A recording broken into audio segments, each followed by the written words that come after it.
très heureuse de vous retrouver. Comme vous le constatez, nous avons adapté le format de l'émission à l'actualité sans toutefois nous laisser phagocyter par cette crise humanitaire, je dirais plutôt cette crise sanitaire qui secoue tout le monde entier. Alors, un seul conseil, prenons courage, relevons-nous.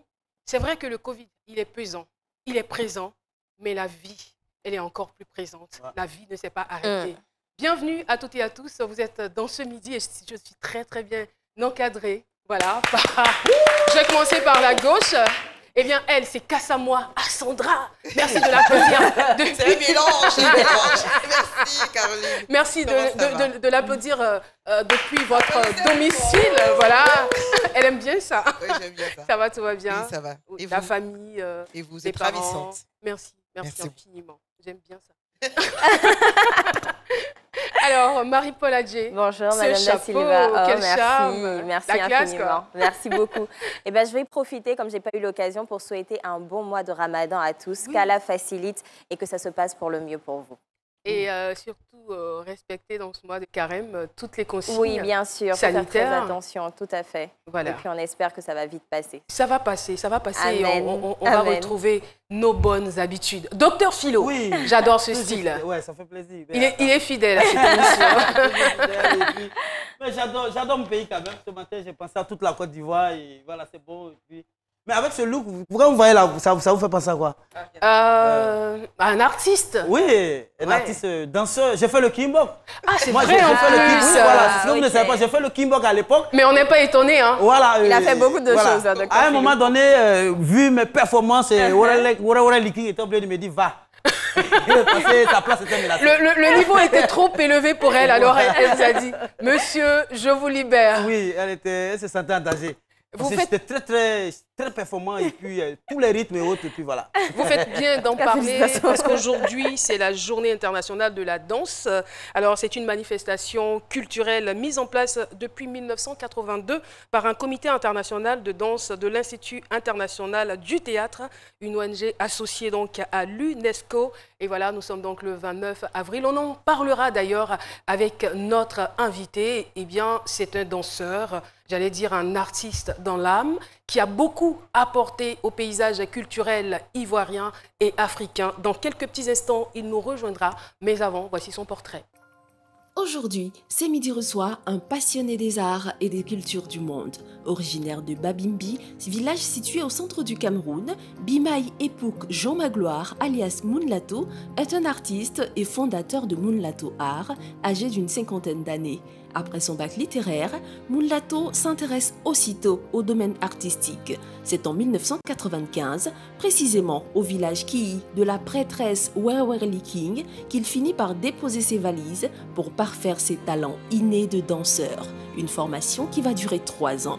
Il crée en 2000 sa troupe de danse qu'il baptise l'ensemble artistique panafricain et pluridisciplinaire Mounlato. Notre invité est aujourd'hui le porte-flambeau des ensembles artistiques en Côte d'Ivoire et même en Afrique. Il est sur le plateau de C'est Midi pour son partage d'expériences. À vous, Caroline. Et voilà, merci donc au duo Marie-Ange Emienne et Nafi Touré pour ce portrait. Et tout de suite, nous allons recevoir notre invité témoin du jour, Bimaï Epouk Jean Magloire, alias Mounlato, le directeur artistique de la fondation de la compagnie Mounlato Art. Et voilà, il est sur notre plateau. Et ce que vous ne savez pas, c'est que la danse est toute sa vie. La danse est toute sa vie. Mounlato, bienvenue sur notre plateau. Merci beaucoup, Bienvenue à Caroline. C'est Midi. Merci. Ce plateau qui vous est familier, j'allais dire. Tout à fait. C'est pas la première fois qu'on On vous vous rend reçoit. souvent visite. Mais aujourd'hui, vous êtes l'invité témoin de cette émission. Un honneur. Quoi de plus normal? Franchement, honneur partagé, si je puis m'exprimer ainsi, puisque nous sommes autant honorés de vous avoir sur notre plateau. Merci. Tout va bien. Tout va bien. Vous êtes passé le mot, Marie-Paul C'est ça. Adjé. Cassandra, top modèle, très belle. Pour ceux qui ne la connaissent pas de près, c'est aujourd'hui que je la découvre, qu'elle a la taille. Que je la vois assise. Vous ne savez pas qu'elle était aussi grande. Ok. Très belle. Marie-Paul Adjé, la sublimissime. Waouh, merci beaucoup. Docteur Philo, le fou, le zinzin, qui est passé par le village Kiyi. Moi, je ne savais pas qu'il a... Je lui avais eu comme collègue, c'est aujourd'hui que je le découvre. J'attends. Ok. Et puis, Caroline, la voix plus montante, la voix arrivée au sommet de l'animation, la sublime, la plus belle, Non, non, ça va, la mère de la journée de la vie. J'ai bien aimé la fin. Pardon. Les amis De la vie, la Oui. mère des amis de la vie. Parce que sans la vie, Rien. Bien, tout à fait. Voilà. Merci et moi, beaucoup. le roi du carnaval de la vie. Merci beaucoup, Moulato. La danse, toute ma vie. Quelle est la compréhension de notre docteur en humour de ce thème? On le découvre tout de suite et maintenant. Le thème du jour, selon Dr Philo. Mais Moulato, on le connaît, c'est quelqu'un qui aime la danse c'est toute sa vie. Moi, je ne suis pas surpris quand il rentre avec ses pas de danse-là. Et puis, je ne savais pas qu'il était aussi un grand poète, voilà, Oui. qui apprécie et puis il oublie la réalisation. Moulato, tu peux parler pendant toute l'émission, puis on ne te voit pas, hein, donc il faut apprécier là-haut aussi. Mais dis que la danse, généralement, on a l'habitude d'entendre les gens dire Jésus est ma vie, Allah est ma vie, mais lui dit la danse c'est sa vie. C'est que la danse, c'est son Dieu sur la terre. Voilà, la vie est un choix. Moi, je dis que de la manière le monde entier est unanime sur l'existence du corona, là, c'est de cette manière que toute l'Afrique, tout le monde entier est unanime sur l'importance de la danse en Afrique. La danse est sacrée. Aujourd'hui, quand on voit les enfants faire des cournées, on dit non, sinon la danse est sacrée. Même au plus haut sommet de l'État. La danse, vous voyez les chefs d'État, quand ils arrivent à l'aéroport, c'est la danse. Vous faites Boigny le Zaouli pour accueillir les chefs d'État européens quand ils viennent. C'est la danse. Même les chefs d'État, quand ils voyagent trop, on parle de ballet diplomatique, le ballet qui fait partie de la danse aussi. Donc la danse est sacrée, la danse et tout. Et puis, chacun, je veux dire, même dans le malheur en Afrique, c'est la danse. Au funérailles. Vous avez déjà vu une fois en Europe, blanc très danser au cimetière? Jamais. Non. Voilà. Donc, ça vous dit combien de fois la danse. Non, non, les blancs dansent pas au cimetière, ils sont tous. C'est comme ça qu'ils s'habillent par le. Bon, c'est une manière de parler. En fait. Ou peut-être comme vous. Hein. Non, il a oublié qu'il était en noir. Même le malheur, même c'est la danse au funérailles, la veuve, elle va s'exprimer à travers la danse. Et ce qui est déplorable, c'est que depuis l'avènement de ce corona-là, on voit les gens chanter, mais on n'a pas vu les danseurs s'exprimer, passer un message à travers les pas de danse. Parce que c'est l'expression qu'on peut. Vous étiez où? Vous étiez où? Puis pendant que les gens chantent, vous ne faites pas ça. Moulato, je vous demande. Par rapport à quoi, au corona? Le corona, vous devez faire des pas de danse pour sensibiliser. C'est ce que je viens de faire. Ça veut dire quoi?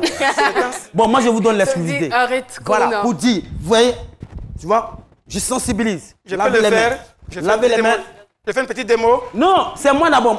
D'accord. C'est laver les mains, c'est laver les mains. C'est ma chronique au Seigneur.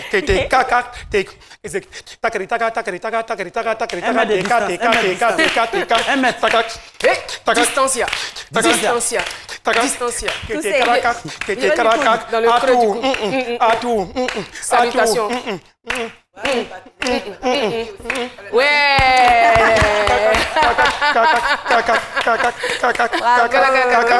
Papa, prêt. Merci beaucoup. Et c'est la fin de votre chronique. J'ai dit voilà la voix. C'est terminé. Merci infiniment, Dr Philo. Et nous allons aller dans cette lancée-là et puis demander à certaines personnes d'esquisser quelques pas de danse.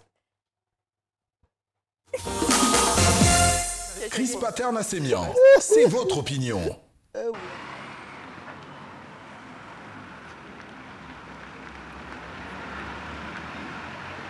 Je danse depuis très longtemps, je me débute bien aussi dans le bébé et j'appartiens aussi à un groupe de danse. Je vais exécuter quelque part les bébés tout à l'heure.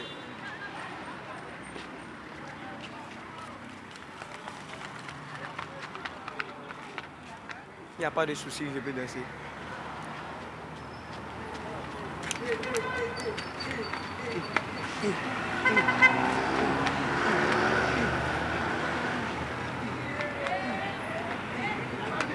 Je ne sais pas danser des...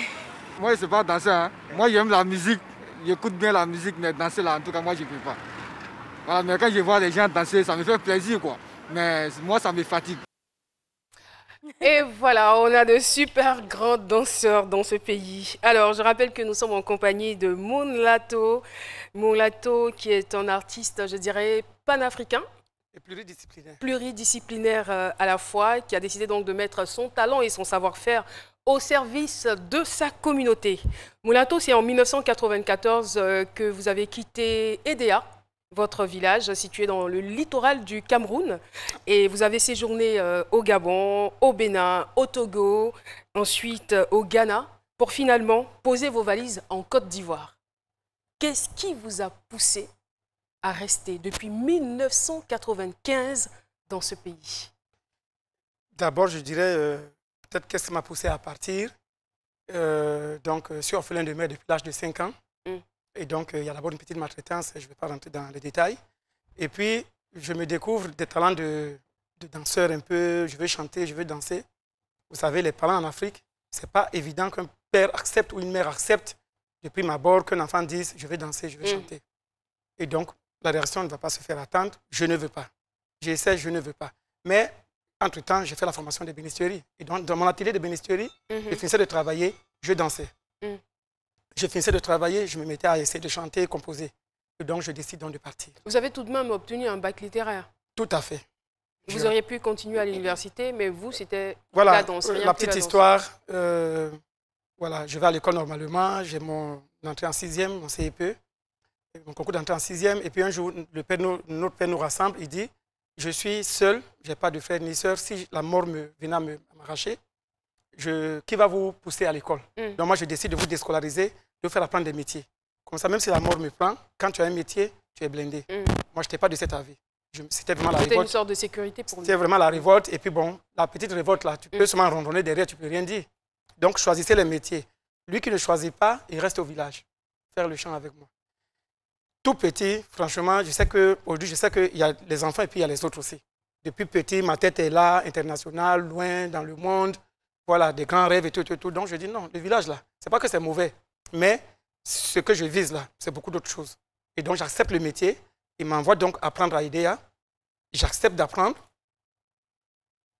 5 ans plus tard, partie de la 6e où j'avais arrêté, j'avais la moyenne pour aller en 5e. Je me réinscris au cours du soir. Parce que je voyais que mon petit français que j'avais commencé à décliner, je ne veux pas être, je sais que je veux être un grand sur cette terre, mais un grand, c'est avec l'instruction. Bien sûr. Je l'ai su, j'ai dit, je ne vais pas dire demain dans les échanges, non, je disais que, et puis tu as fait que quoi.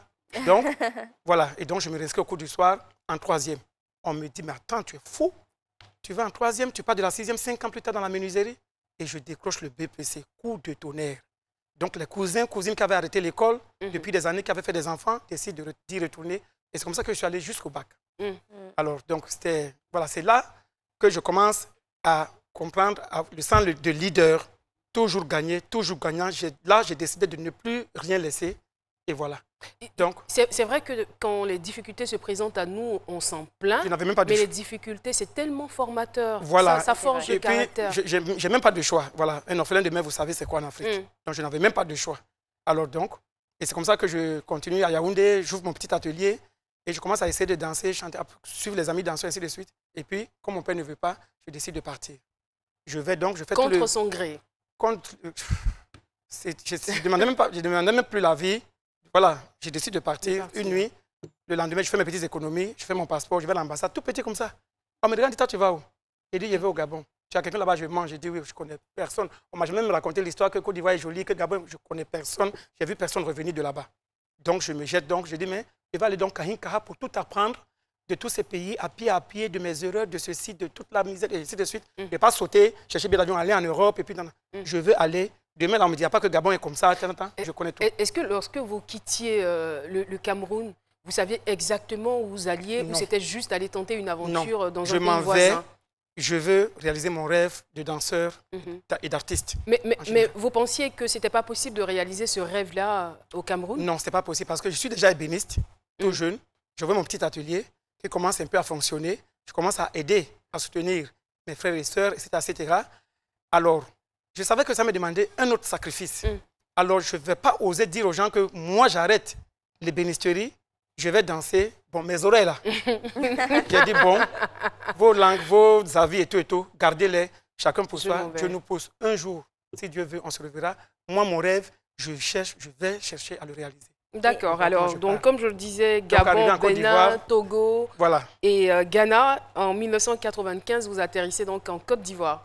J'atterris en Côte d'Ivoire et puis je vois que, effectivement, j'avais eu raison parce que j'avais appris de tous ces pays. J'ai vu un peu, j'ai vu le pays, j'ai vu la population, comment ça l'accueille, comment ça se comporte et tout et tout. Il y a des pays où quand tu ne dis pas déjà bonjour en langue du pays, il y a des langues nationales, tu es directement ainsi de suite, ainsi de suite.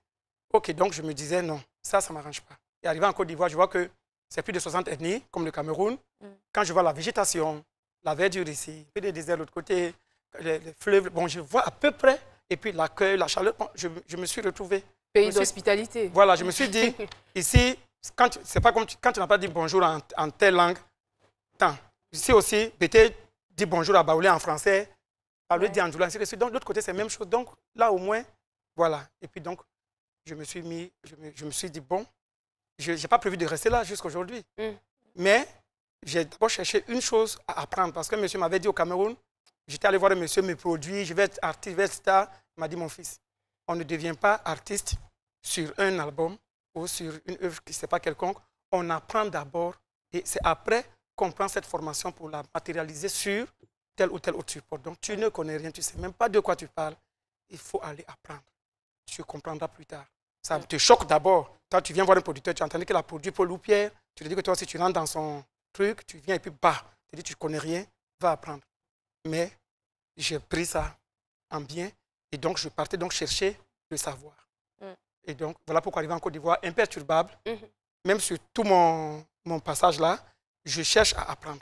Et quand vous arrivez en Côte d'Ivoire, on va dire, les choses n'étaient pas aussi faciles pour un pays que vous ne connaissez pas. Tu ne connais personne. Tu as atterri à Djamé par un car venant du Ghana.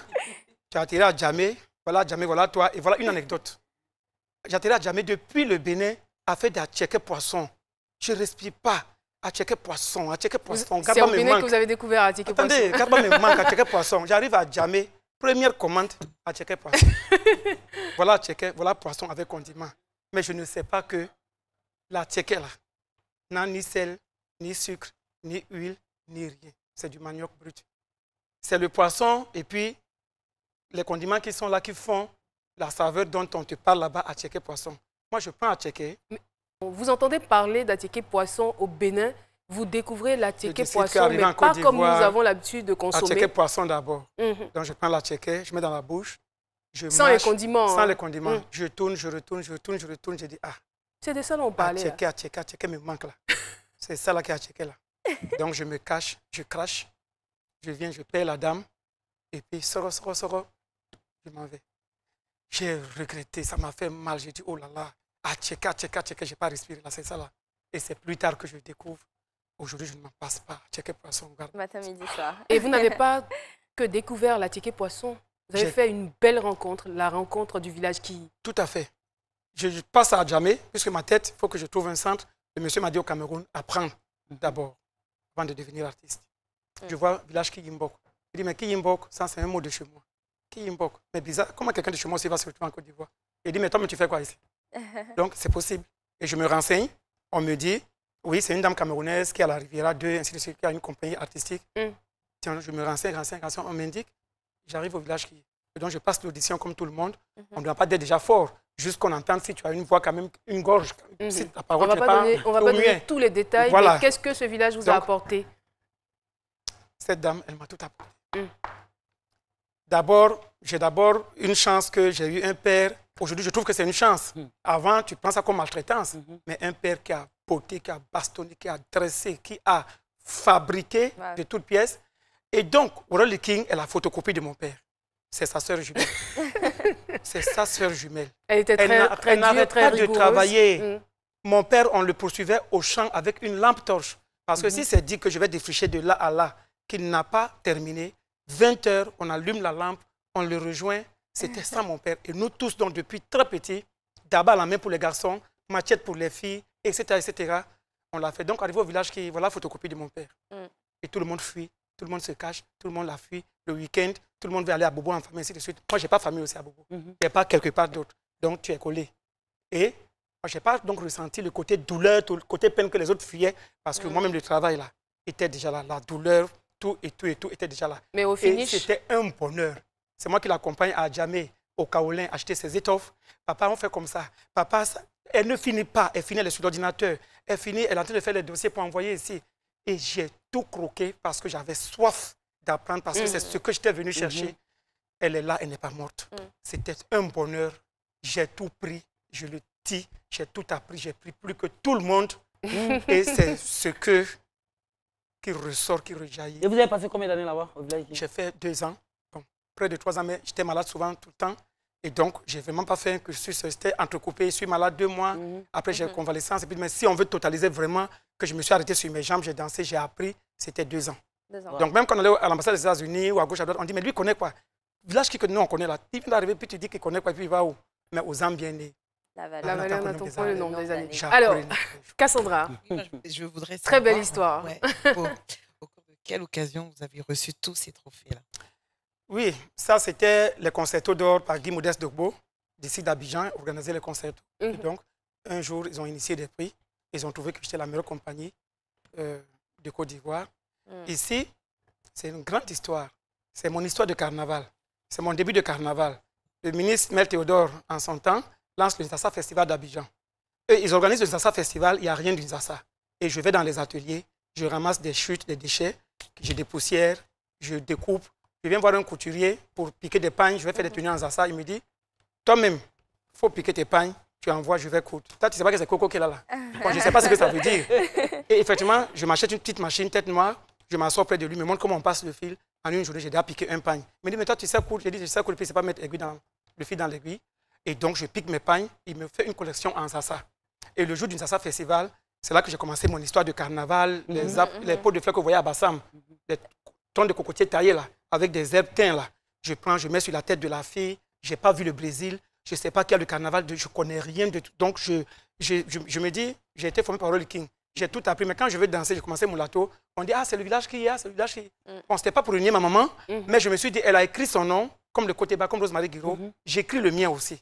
Donc, je ne vais pas être là tout le temps. On va dire, ah, c'est le village qui y a, c'est bien. Et puis, il doit dire que non, c'est une nouvelle compagnie Moulato. Non. Et donc, je dis... En toute chose, il faut quand même une valeur ajoutée. C'est ça. Tout à fait. Et donc, je commence donc et donc, le jour du Nzassa Festival, j'ai peur, M. Angama, que je salue, qui est en Afrique du Sud, que je viens voir au ministère, c'est lui qui dirigeait le truc, je veux 50 000, il me donne. Les 50 000, je reviens, 50 000, on arrive à 1 million. Il dit, Moulato, tu vas me mettre en prison. 1 million là, depuis en Côte d'Ivoire ici, là. Tu es en train de fabriquer quoi? Et c'est cette tenue-là. C'est cette collection. Et tu es en train de fabriquer quoi? Et puis 1 million dans habits. Chaque jour, tu viens. Après, quand vous me demandez au ministère, tu as fait quoi? J'ai dit, M. Angama, ce que je suis en train de faire, ce jour du Nzassa Festival, où ça passe, où ça casse. Le jour du Nzassa, on est plusieurs compagnies. Mais quand on dit Moulato, c'était une forêt qui avançait de couleurs et de beauté. Ouais. Wow. Moi-même... Moi, je suis témoin. C'est aujourd'hui que...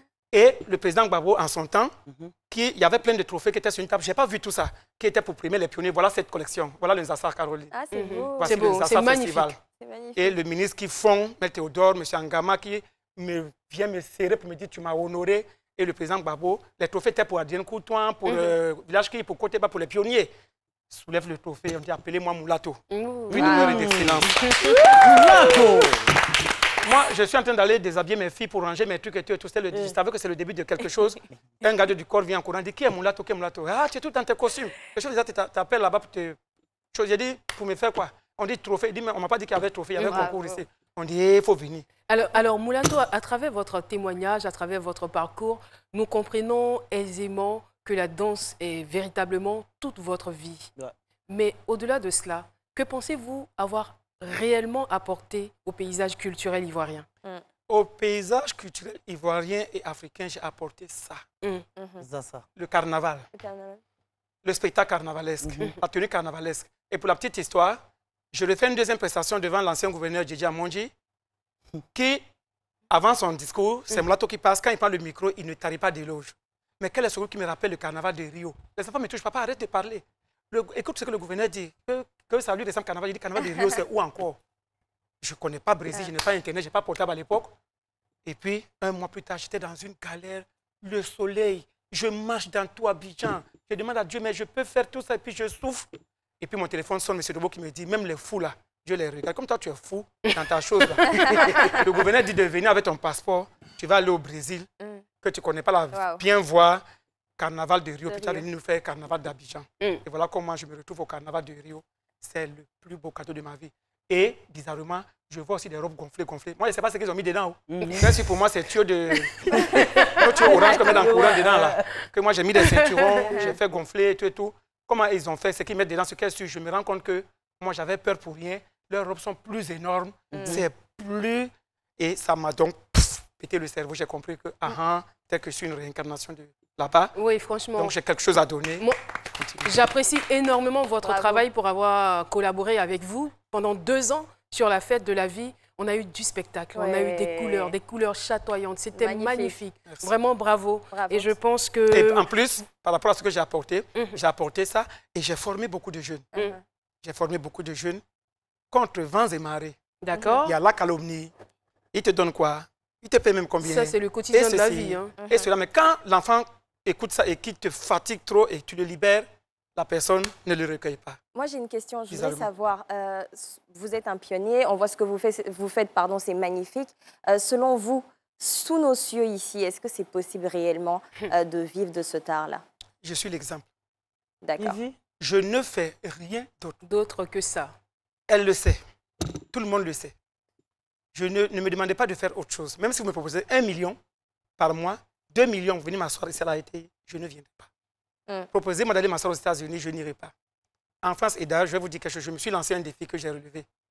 J'ai refusé les tournées européennes parce que je ne veux pas que dans ma réussite, que ce soit dit que c'est euros, c'est dollars, c'est temps, je n'y vais pas. Donc, je ne me croiserai pas dans les ambassades.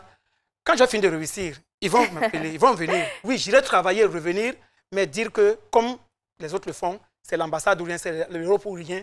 Mais j'ai réussi pour vous dire, partir de zéro, même pas un bout de pain, de l'eau par jour, fausse modestie à part. Aujourd'hui, quand tu m'appelles pour ça, elle a déjà payé les frais. Bravo. Je me demande bien en période de Covid-19, comment est-ce que vous faites? Alors, le 14 février... On avait acheté un mini-car de Parnot Danse de 20 places. Ne dit-on pas que... Non, je parlais plutôt de comment est-ce que vous arrivez à vivre. Oui, c'est ce que je veux te dire. Ah, d'accord.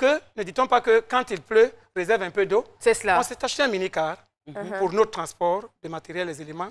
Et 2 jours, comme j'ai vu que c'est trop chaud, ça va derrière, sinon, on n'a pas reçu d'abord. Et les 25 000 Pardonnez, madame, Maria tout connaît. Ça va venir, ça se fait au fur et à mesure, je crois. Pardonnez au maman Dominique. Peut-être que vous allez recevoir 2,5 millions, on ne sait jamais. J'ai mis sur une petite ligne. J'ai dit à un des danseurs qui fait le chauffeur et puis un qui fait balanceur. Moi-même, il y a 2 mètres là. Il y a me joindre là-bas. Donc, notre mini-car là, on fait une petite ligne là actuellement, 5 000 par jour et puis on marche. Merci beaucoup. Malheureusement, le temps court et court encore. Alors, le 14 février, Moulato, le 14 février dernier, c'est-à-dire 2020, vous avez été fait chevalier du mérite culturel ivoirien à la faveur de vos 20 ans de carrière. Bravo. Et puis, merci infiniment. Voici cette distinction. Merci d'être passé sur notre plateau. C'est ma consolation. D'accord. Maintenant, quand cela me fatigue, vous voyez le nombre? Il y a mot de pieds, il y a mot de reins, il y a mot de dents, il y a mot de cheveux, il y a mot de papa, je veux homo, je veux ceci, ça finit pas. Publicité. Ça finit pas. Mais quand il y a des gens qui me disent à côté, tu supportes tout cela? Moi là, cela. Je lui dis, c'est pour ça. Voici la reconnaissance. Donc, je continue. C'est encourageant. C'est encourageant. Merci. Merci infiniment d'être passé sur notre plateau. Tous ceux qui m'ont accompagné. D'accord. Nos chauffeurs, ceux qui préparent, qui font à manger, les couturiers, tout le monde. Tous vos collaborateurs. Midi, tout le monde. Merci. Il y a des gens. Merci, Moulato. Voilà. Moulato, merci beaucoup. Merci infiniment d'être passé sur le plateau de ce midi. Eh bien, nous allons aborder la deuxième partie de cette émission qui est exclusivement consacrée au Covid.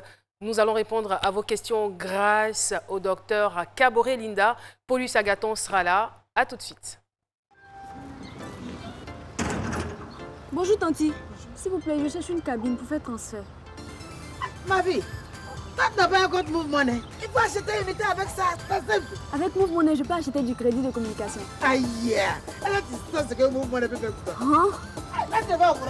Oui, avec Move Money, achetez des unités ou rechargez un proche. Tapez étoile 155, étoile 3, étoile 1, dièse. Avec Move Money, profitez! Et voilà, nous sensibilisons. Alors, quand vous sensibilisez, il faut soi-même donner l'exemple. Juste après docteur Linda qui s'est soigneusement lavé les mains, je fais pareil. Docteur Kaboré Linda. Bonjour. Bonjour. Là, je vous escorte. Voilà, venez donc. Merci d'applaudir docteur Linda Kaboré. Ce midi répond à vos questions. Pendant ce temps, Paulus Agathon s'est installé. Toujours avec son masque, jamais sans son masque. Pareil pour Dr Linda. Pardon? Oui, assorti. Ouais, c'est très beau. C'est devenu un accessoire de mode, hein, n'est-ce pas? Le micro, s'il vous plaît. accessoires de mode, certes, on n'a plus le droit de faire beaucoup de choses, plus de vernis, etc. Tout à fait. Au moins que j'ai le plaisir à mettre un masque et être agréable à ceux que je rencontre toute la journée. Mais surtout que le masque soit efficace. C'est vrai que c'est un accessoire, mais le mien, il y a ce qu'il faut à l'intérieur. Merci beaucoup. Paulus, vous allez bien? Oui, je vais très bien. Le point de la situation et quelques mesures? Alors, en ce qui concerne le point de la situation, il faut dire qu'au 28 avril 2020, notre pays enregistrait 1183 cas confirmés de malades, on va dire, contaminés par le Covid-19. Dont 525 guéris et 14 décès. C'est encourageant, 525 guéris. Wow. Ouais, je disais hier qu'on n'est pas loin de franchir le seuil de la moitié des cas. C'est cela. Et ça donne quand même espoir. Tout à fait. Et rappelons que dans le cadre de la lutte, des mesures additionnelles du Conseil national de sécurité depuis le 9 avril ont été instituées, notamment le port du masque obligatoire dans le Grand Abidjan, et c'est recommandé ailleurs. On a également la fabrication locale et l'importation de masques pour couvrir les besoins nationaux. La mise en place de 13 centres de dépistage de proximité à Abidjan, avec un objectif de 45 centres à travers le pays à terme. On a également la production de médicaments de traitement du Covid-19 par l'industrie pharmaceutique locale, ainsi que le confinement obligatoire à domicile des personnes fragiles, donc les personnes âgées ou souffrant de maladies chroniques, et la réduction du nombre de passagers dans les transports en commun. Voilà.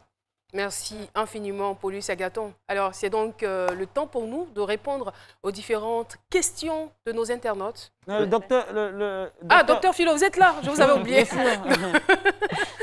Docteur, je comprends. Pourquoi est-ce que vous avez enlevé vos lunettes? Comment? Les lunettes, pourquoi vous ne les portez pas? Parce que je n'ai rien à lire. Et que c'est pharmaceutique, au fait. Dieu a fait que je peux encore voir. Mais mon souci est que quand je porte les lunettes comme ça, vous voyez, j'ai l'impression que quand je respire, il y a des buées. Ça devient flou. C'est même pas une buée, c'est plusieurs buées. Ça devient flou. Donc, je me demande, est-ce que... Je ne sais pas, si Corona là vient dans mes yeux, en fait, j'ai des soucis, je ne sais pas. C'est quoi la question, au juste? Je dis que quand je porte les lunettes là, et puis j'ai mon masque, quand je respire, ça devient flou. Donc j'ai l'impression que le Corona monte dans les yeux. Non mais... que le Corona monte. Bon, je sais pas. Alors, est-ce que vous êtes malade? Je vous explique. C'est la manière dont on porte le masque. Là, de la manière dont vous l'avez porté aujourd'hui, ça m'étonnerait que vous ayez la buée. La buée ne peut venir que si vous portez le masque comme ça et que vous avez les lunettes comme ça, vous avez un masque qui n'est pas étanche. Donc, il est normal que si moi, j'ai quelque chose qui me permet d'appuyer dans mes masques. Vous voyez, dès que j'ai commencé à parler, là, la buée commence à monter dans les yeux. Ça veut dire que l'air passe. Donc, il faut laisser un peu d'espace. Votre masque n'est pas étanche. Si, là, j'appuie mon masque, puisque c'est un masque avec quelque chose qui me permet d'appuyer. Si j'appuie, je peux vous parler, la buée ne passe plus. Ça veut bien dire que ça démontre que votre masque n'est pas totalement étanche. Dans ce cas, ou vous passez vos lunettes par-dessus,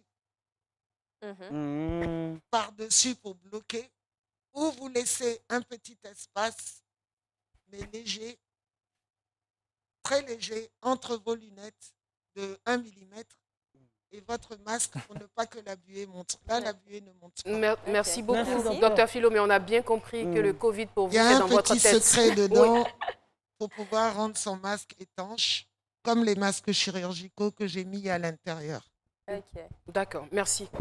Paulus? Oui, on va maintenant s'intéresser aux questions des internautes. On a Afou Ouattara qui souhaiterait savoir si on peut utiliser les gels hydroalcooliques pour désinfecter les contacts du courant dans les différentes pièces, par exemple. Alors, ce n'est pas le gel hydroalcoolique. Dr Paulus l'avait signifié la dernière fois. Ce n'est pas le gel hydroalcoolique, c'est la solution hydroalcoolique. La solution hydroalcoolique est faite de 70% d'alcool à 70 et 30% d'eau. Donc, 70-30. Et si on n'a pas d'alcool, qu'on veut mettre de l'eau de Javel, il faut surtout utiliser l'eau de Javel à 8 degrés. Et il faut passez sur tous les supports, tous les contacts. Vous avez fini de manger, vous essuyez la table, vous essuyez les poignées de porte, vous essuyez tous les contacts. Hier, je me suis amusée à essuyer les télécommandes de télévision.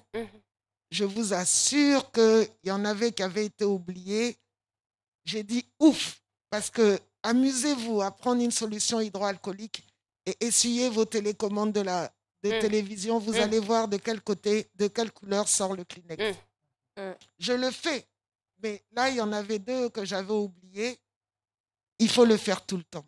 Passez, vous avez des sprays ou vous avez la bouteille, vous mettez sur un Kleenex ou un sopalin et vous passez les portes, vous passez votre téléphone, vous passez... En fait, tant que M. Corona n'est pas là, on a des habitudes à prendre et j'espère que même s'il part, on aura gardé ces habitudes parce qu'on a beaucoup de maladies qui, si on se lavait les mains et qu'on passait le gel hydroalcoolique sur nos surfaces, il y a beaucoup de maladies qui seraient éradiquées. Il n'y a pas que Corona.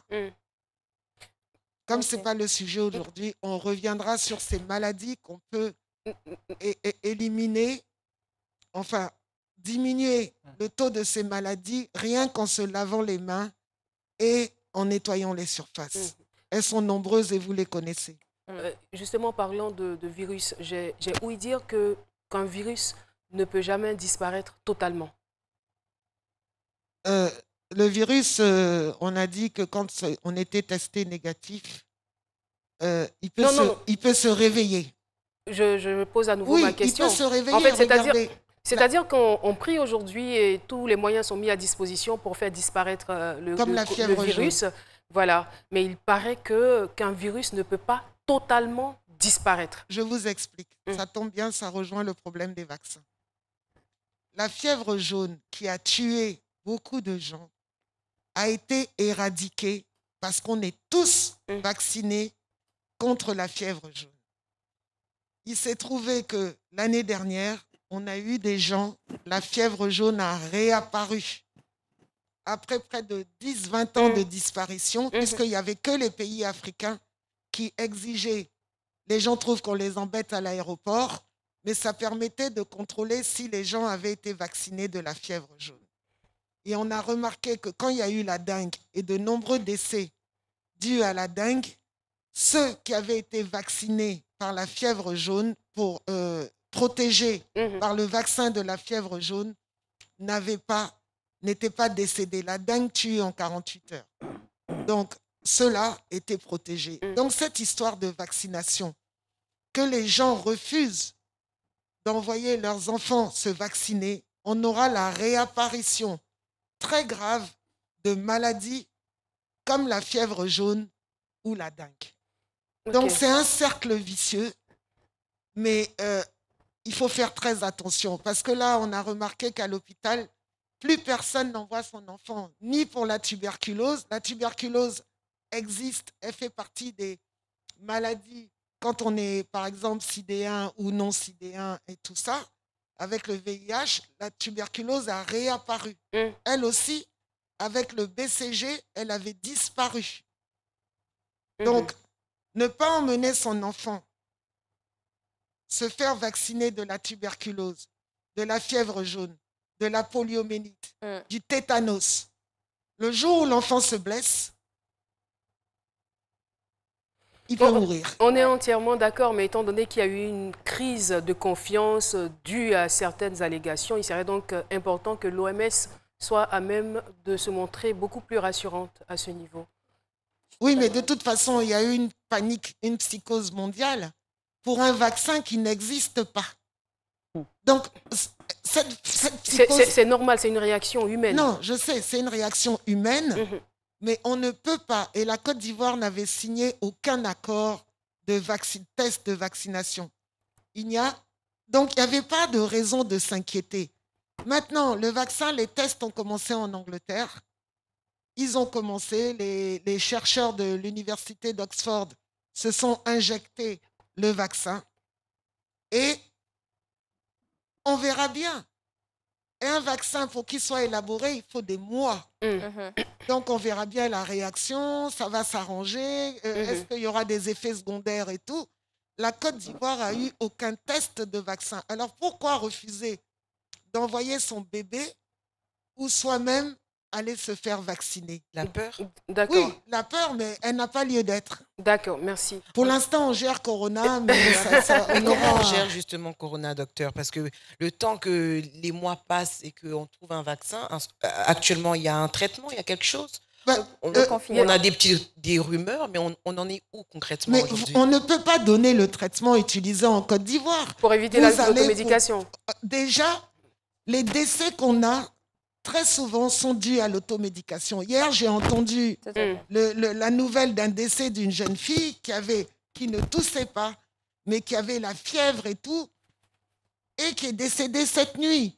Bon, le test, elle n'a pas été faire son test, mais il faut que les gens aillent en milieu hospitalier pour être pris en charge. Pour être pris en charge. On a des décès et vu la réussite du traitement qui est mis en place, du protocole qui est mis en place en Côte d'Ivoire, vous n'avez pas besoin de savoir ce qu'on donne là-bas. Soyez rassurés, si vous y allez tôt, vous serez guéri. Si vous y allez tard, ça sera trop tard. Merci infiniment, belle chute. Et c'est sur ces mots que nous allons nous dire au revoir. Je rappelle que nous étions en compagnie de Dr Linda Kaboré, docteur en pharmacie, marraine des tradipraticiens de Côte d'Ivoire et présidente d'Africa Santé. Paulus Agathon, merci pour toutes ces informations relatives au Covid-19. Merci infiniment à toutes les équipes, Cassandra, Marie-Paul Adjé, Dr Philo, à tous les cadreurs, à toute l'équipe technique, à la réalisation. On a été très heureux de vous présenter ce numéro de ce midi. Nous vous conseillons de prendre soin de vous, de prendre soin de vos proches. On se retrouve par la grâce de Dieu demain à partir de 12h pour un autre numéro de ce midi. Au revoir.